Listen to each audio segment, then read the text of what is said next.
Hello tout le monde, je suis content de vous retrouver aujourd'hui pour qu'on débriefe les deux dernières étapes du Tour d'Espagne, étapes 11 et 12, celle de mercredi et celle d'aujourd'hui. L'étape 11 hier, 166 km, étape courte, moyenne, quelques difficultés, elles étaient moins longues que celles de l'étape de mardi en revanche. Les pourcentages étaient un petit peu plus élevés sur chaque difficulté. Dans l'ensemble, il y avait moins de dénivelé. Et sur la première heure et demie de course, ça a énormément bataillé pour intégrer l'échappée. Tout simplement parce que peut-être qu'à l'inverse de mardi où on pouvait douter qu'une échappée puisse aller au bout, hier ça ne faisait pas de doute. Vraiment, il n'y avait aucune place pour les sprinters malgré un dénivelé plus faible que mardi. Et donc, ça a justifié que plusieurs mecs ont essayé de se mettre à l'avant. Et après 1 heure et demie de course et à peu près 70 km jusqu'à 90 km de l'arrivée, grosso modo, 30 à 35 coureurs ont pu prendre les devants pour aller se disputer la victoire d'étape un peu plus loin. Derrière, une fois que Decathlon a filtré les différents coureurs qui s'échappaient, et lorsqu'on a atteint un seuil critique, 30 à 35 coureurs, et ben Decathlon a fait barrage. Je n'ai pas jugé l'action illicite, c'était pas non plus ultra fair play, ce qui a conduit l'UCI à mettre des cartons jaunes aux différents coureurs de Decathlon qui, sur 5 mètres de route, en fait, prenaient toute la largeur de la route et il n'y avait plus de possibilité pour les autres coureurs du peloton d'aller de l'avant.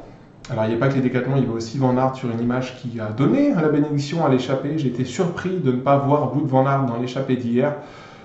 Voilà, 30 à 35 coureurs à l'avant, derrière ça fait bouchon. Et alors que Richard Carapaz essayait de passer devant les coureurs de Décathlon, petit frottement, et Richard Carapaz est tombé. C'est certainement cette action qui a poussé la direction de course, l'UCI en tout cas, à distribuer des cartons jaunes aux coureurs de Décathlon qui avaient fait barrage. Honnêtement, ça me fait doucement rire cette histoire de carton jaune, parce qu'il faut savoir qu'ils n'auront une valeur réelle qu'à partir de 2025. Donc voilà, je pense que c'était peut-être pour faire parler.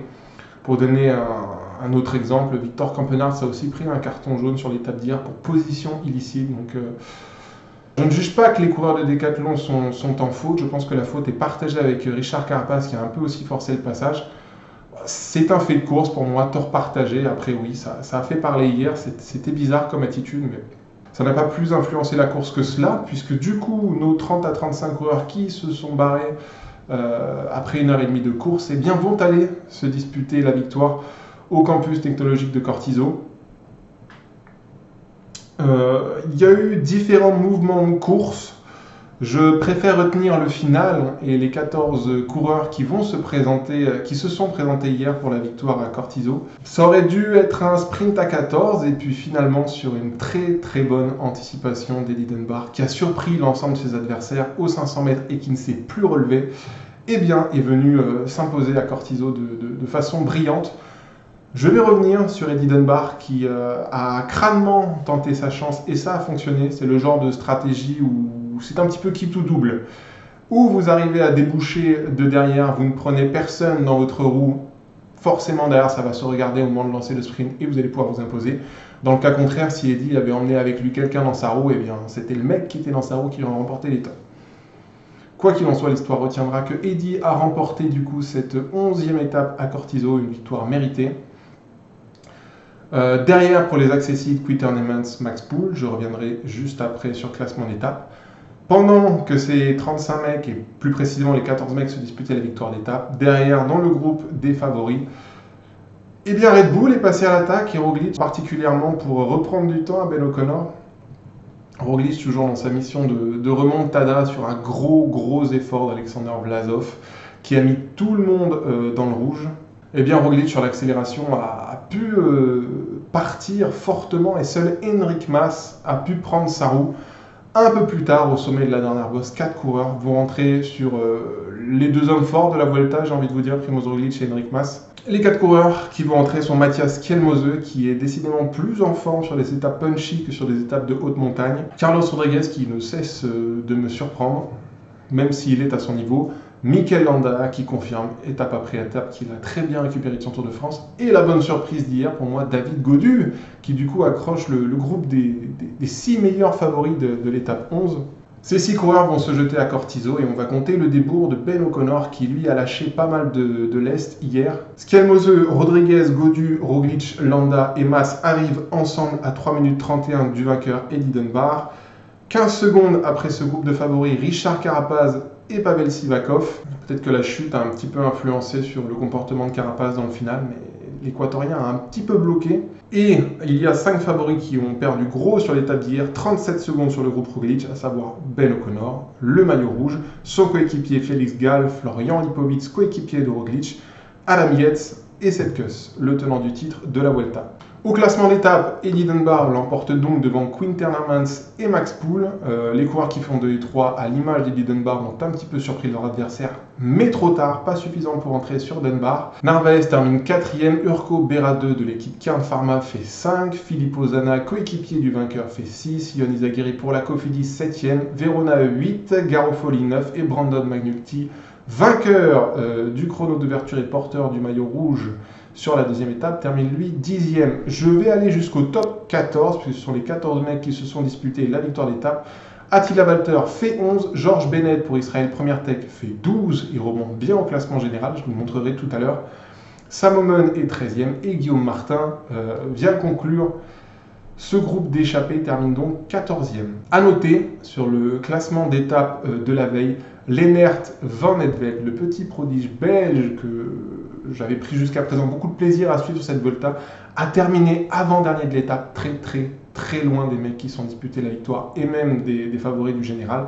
Il était, je crois, 15e du général avant cette étape-là. Avant-dernier hier et ce matin non partant, le jeune belge est malade et j'ai un petit peu le seum parce que je voulais vraiment le voir en haute montagne, voir ce que ça allait donner là sur le triptyque montagneux qui arrive et sur la dernière semaine de Vuelta. Bien, malheureusement, Lennert est rentré à la maison malade. Bon, je pense pas qu'on le retrouvera d'ici la fin de saison, peut-être sur un Tour de Lombardie, allez savoir, mais voilà, je pense qu'il faudra attendre 2025 pour revoir Lennert à bon niveau en tout cas. Le classement général, je ne le vous fais pas sur cette étape, je le ferai plutôt en fin de vidéo après le débrief de l'étape du jour.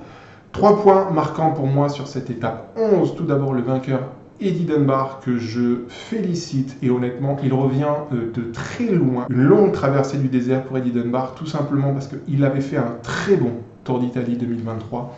Il vient claquer une bonne étape sur le Tour d'Espagne 2024. Entre ces deux dates, ça a été très compliqué pour Eddie. 5, 6, 7 chutes, je crois, en course ou à l'entraînement. Il a beaucoup goûté au bitume. Dans l'interview d'après-course hier, il expliquait qu'il avait pensé à un moment arrêter sa carrière parce que c'était très compliqué mentalement de remonter sur le vélo après toutes les chutes qu'il a eues en très peu de temps. Donc je veux féliciter la résilience du coureur parce que revenir de toutes ces déboires, c'est très compliqué. Pour l'avoir vécu mentalement, c'est dur. Et aussi, j'aimerais féliciter la team Jayco qui l'a beaucoup soutenu pour que Dunbar continue à rester professionnel et puisse lutter pour les victoires d'étape. Il l'a fait hier, donc vraiment, je suis très heureux pour l'Irlandais. Ça me fait très plaisir. Ça, c'est le premier point que je voulais aborder avec vous. Le deuxième point, c'est au niveau du classement général. Primoz Roglic a récupéré 37 secondes sur Ben O'Connor. Au-delà de ça, ce qui est intéressant à prendre en compte, c'est où Ben O'Connor perd du temps sur Roglic, sur la grande étape de montagne. Alors certes, il n'y en a eu qu'une seule, mais sur la grande étape de montagne, dimanche dernier, il n'a pas perdu une seule seconde sur Primoz Roglic. Il lui a même repris 6 secondes avec les bonifications à l'arrivée. Et en revanche, sur 2 étapes punchy, où les côtes sont très courtes et on peut penser que Ben O'Connor perdrait grand max une vingtaine de secondes, et bien il prend à chaque fois plus de 30 secondes, 37 secondes sur l'étape d'hier, presque 1 minute sur l'étape qui arrivait, alors je ne sais plus où c'était la 8e étape, je crois, l'étape de samedi. C'est beaucoup de débours sur des profils d'étapes où techniquement tu n'es pas censé perdre autant. Maintenant, pour Ben O'Connor, et ça joue en sa faveur, il va y avoir de moins en moins d'étapes punchy et de plus en plus d'étapes typées grimpeurs. Donc à voir comment la balance va pencher. La Roglic a repris beaucoup de temps, plus de temps je pense qu'il ne l'avait prévu lui-même. Donc on verra ce que ça donnera en triptyque à venir, j'y reviendrai un peu plus tard dans la vidéo. Mais c'est intéressant quand même à noter de voir que Ben O'Connor est plus prenable sur des côtes très courtes que sur des longs cols. Et dernier point, très rapidement, sur Enric Mas, Qu'est-ce qu'il a été bon hier, surtout sur le faciès. C'est le seul mec à avoir été capable à suivre Roglic sur un terrain qui ne lui convient pas techniquement. Enric Mas, c'est un grimpeur, pas un puncher. Et bien là, sur le terrain de Roglic, il a parfaitement réussi à le suivre. Et au niveau du visage, il est absolument rayonnant. On n'a pas senti une once de souffrance dans le coup de pédale d'Enric Mas. Donc ça promet là pour le triptyque à venir qui va être très dur, très montagneux. La Vuelta, je pense, va basculer rapidement sur les étapes 13, 14 et 15. Et Enric Mas, je pense, peut s'afficher avec de très très hautes ambitions, à savoir la victoire générale sur le Tour d'Espagne. Allez, c'est tout pour cette étape 11 qui arrivait au campus technologique de Cortizo. On passe à l'étape du jour, l'étape 12 qui arrivait à l'Estación de Montaña de Manzaneda. Une étape, alors, qui terminait effectivement par un col, mais un col qui n'était pas très dur, uniquement dans son final, dans les 3-4 derniers kilomètres. C'est une échappée de 10 coureurs qui s'est présentée avec près de 8 minutes 30 d'avance au pied de la dernière ascension sur le peloton. Oui, pour la troisième fois consécutive, l'échappée allait se disputer la victoire d'étape. Et c'est Pablo Castrillo de l'équipe Kern Pharma, équipe invitée, qui est parti du groupe d'échappés à 9 km de l'arrivée et qui n'a plus été rejoint par ses adversaires directs. Première victoire d'étape sur ce Tour d'Espagne pour la Kern Pharma, équipe invitée. Première victoire d'étape sur le Tour d'Espagne pour Pablo Castrillo. Il y avait énormément d'émotions à l'arrivée pour l'équipe Kern Pharma. Il faut savoir effectivement que ce matin a été annoncé le décès du fondateur de cette équipe, Manolo Azcona. J'ai lu dans plusieurs articles qu'il s'agissait d'une surprise, cette victoire de Pablo Castrillo. Je comprends, pour moi c'est plus une semi-surprise, parce que si on se concentre sur l'étape de dimanche dernier, la grosse étape de montagne qui arrivait à Grenade, eh bien on avait déjà vu Pablo Castrillo en action, il avait été dans l'échappée, il avait réussi à tenir le rythme des UAE en début d'étape dans l'échappée. Dans la première montée d'Azayanas, le gros col de 7 km avec les gros pourcentages, il avait réussi à tenir le rythme de Carapaz qui était revenu de l'arrière. Et dans la deuxième montée d'Azayanas, où c'est monté très fort et où lui est un petit peu dévissé, il a réussi un petit peu à s'accrocher. Enric Mas qui est monté très fort, puis à s'accrocher autant qu'il le pouvait dans la roue des favoris pour arriver juste après le groupe de favoris. Donc ça montrait quand même de très bonnes capacités de grimpeur, en tout cas un mec qui ne lâche pas le morceau. Donc il avait montré des qualités physiques et mentales très intéressantes dimanche dernier. C'est donc pour moi une semi-surprise de le voir l'emporter ici. C'est vrai qu'en revanche, il bat de gros noms, et notamment Marc Soler. Venons du coup sur le classement de l'étape du jour. Pablo Castrillo pour l'équipe Kern Pharma remporte la victoire d'étape devant Max Poole et Marc Soler. Max Poole qui avait fait 3e hier, 2e aujourd'hui, tour à l'image de Marc Soler qui fait 3e aujourd'hui et qui avait fait 3e il y a 2 jours lorsque Van Aert avait remporté sa 3e victoire d'étape. Mauro Schmid vient faire 4e, Jonathan Narvaez 4e hier, 5e aujourd'hui. Vous voyez, on retrouve toujours un petit peu les mêmes. Mauri Van Sevenen vient chercher une bonne 6e place. Harold Terrada, Carlos Verona, Luis Mentis et Oscar Rodriguez de Linios concluent le top 10. Top 10 trusté du coup par les 10 échappés. Donc vous voyez, effectivement, Pablo Castrillo a quand même battu de très beaux noms. Derrière, je vous épargne le classement des favoris, tout simplement parce qu'il n'y a pas eu d'action de qui que ce soit dans ce final d'étape. Statu quo entre les favoris. Je peux donc passer au classement général. Ben O'Connor, qui a perdu 37 secondes la veille, ne perd rien aujourd'hui. Primoz Roglic est à 3 minutes 16 de Ben O'Connor. Enric Mas, 3e à 3,58. Richard Carapaz est 4e à 4,10. Mikel Landa est 5e à 4,40. Carlos Rodriguez, 6e à 5,23. Florian Lipovitz est 7e à 5,29. Adam Yates est 8e à 5,30, dans le même temps que Félix Gall, 9e. Et on peut noter effectivement la rentrée dans le top 10 de George Bennett, qui était présent dans l'échappée de la veille et qui est arrivé avec suffisamment d'avance pour grappiller du temps sur David Gaudu, Mathias Kelmose ou Pavel Sivakov, qui sont eux 11e, 12e et 13e. Je ne souhaite pas revenir sur de points particuliers sur cette étape. On peut donc passer au descriptif de l'étape de demain, que je vous débrieferai seulement samedi matin ou samedi midi. Je ferai au mieux dans tous les cas. Samedi, Lugo Puerto de Ancares, 175 km au programme. Une étape de moyenne montagne sur 90% de son profil et un final extrêmement difficile, le Puerto de Ancares que je vous montre ici. 7 km 500, pourcentage moyen 9,3%. Il y a plusieurs passages à 15%. Cette bosse est une vacherie.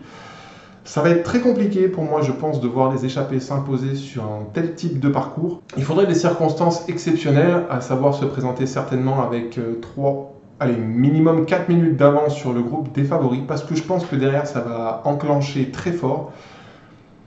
Le salut des échappés, ça passera certainement par les réactions de Red Bull, Bora, Hansgrohe. Vont-ils rouler pour permettre à Roglic d'attaquer et d'aller chercher une victoire d'étape sur un type de profil qui lui convient extrêmement bien? Maintenant, attention pour Primoz Roglic, parce que je pense qu'il aura un concurrent direct de très haut niveau, à savoir Enric Mas, qui pour moi, sur ce Tour d'Espagne, a les jambes qu'il n'a jamais eues jusqu'à présent. Je le répète, hier pour moi il était extrêmement impressionnant. Dimanche dernier sur la seule étape de haute montagne que l'on a eue, il avait été déjà le meilleur des favoris. Donc demain, oui, Red Bull techniquement va rouler pour faire en sorte que Roglic se présente pour une victoire d'étape, ou en tout cas que Roglic récupère du temps sur Ben O'Connor. Ben O'Connor va peut-être être amené à perdre du temps. Maintenant, le danger pour Roglic, je pense qu'il ne vient pas de l'Australien, même s'il y a du temps à rattraper, mais bien d'Enric Mas, qui est juste derrière lui au classement général, et qui pour moi a de meilleures jambes. Et ce type de boss qui commence en sa longueur à se rapprocher plus d'une bosse de grimpeur que d'une bosse de puncher, eh bien devrait techniquement mieux convenir à Enric Mas qu'à Roglic. Maintenant, Roglic, c'est des gros pourcentages. Ça se passe généralement bien. Alors voilà, je vois plutôt un duel Enric Mas, Primoz Roglic. Et derrière, les autres favoris faire comme ils peuvent pour garder leur place au général ou perdre un minimum de temps sur l'adversaire direct. Si je vous fais un petit pronostic, je vous annonce Enric Mas vainqueur devant Primoz Roglic. Si c'est pas dans ce sens-là, je pense que ça va être dans l'autre. Donc voilà. Est-ce que les échappés ont une chance? Oui, mais il faut 4 bonnes minutes au pied dans le caresse. Allez, c'est tout pour moi, je vous laisse ici. Je vous retrouve donc samedi matin, normalement, pour le débrief de cette étape de vendredi, cette 13e étape qui s'annonce passionnante, en tout cas dans son final. D'ici là, portez-vous bien, prenez soin de vous, et à très vite. Bonne soirée, ciao.